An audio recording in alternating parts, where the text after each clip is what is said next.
Nate, 2 days into the Olympic competition, and yourself and Goobs are first overall. Must be pretty happy with how things are going? Yeah, we've had a great start. We sort of had a tough day yesterday with the 8th, but today everything was clicking. We were having really good starts, boats going really quick, and it should have been a 2 and a 1, but we had a capsize and we managed to get a 4th. So yeah, we've got a pretty nice lead, and not really what we were expecting after 2 days, but we'll take it. And everyone's been asking you about it for the last couple of hours, but tell us about the capsize.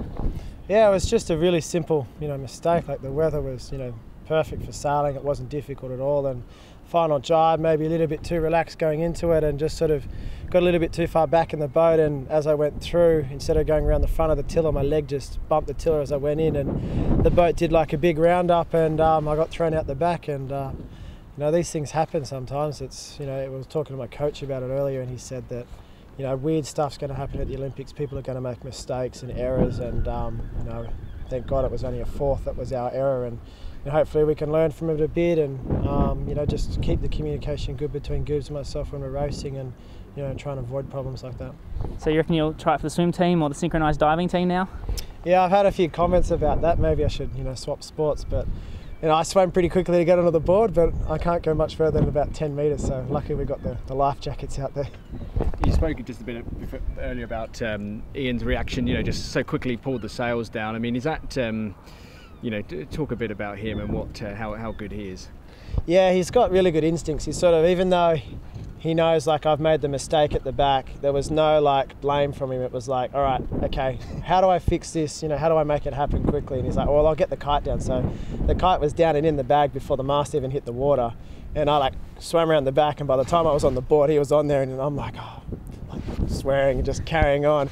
And he's like, it's all right, I think we'll still probably win if we get it up now. And he just had a really good positive attitude, and really saved the day. And we got it up, and we had a good chance to be in the top 3 still. And we just missed out by a second, I think, on the finish. But that's the things that are going to win the event. Things like that are going to happen. We saw the British capsize, the Germans were capsizing a bit today, and if we can recover from mistakes like that and still get top 5s, that's a good sign. And if you hadn't have got those sails down, you'd have been left behind, is that right?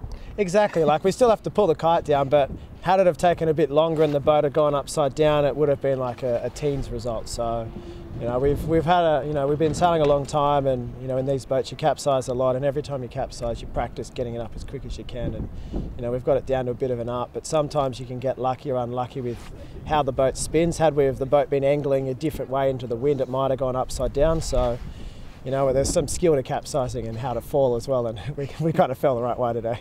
Can I just ask you as well the story behind the diversity, the name of your boat? I think it was Ian's choice, was it? But are you both fans of Anchorman? Is that right? We're both big fans of Anchorman, and we were sort of stuck for a name, and Goobs just thought it's a perfect name. It's technically an old wooden ship, and the old wooden ship was going pretty quick today.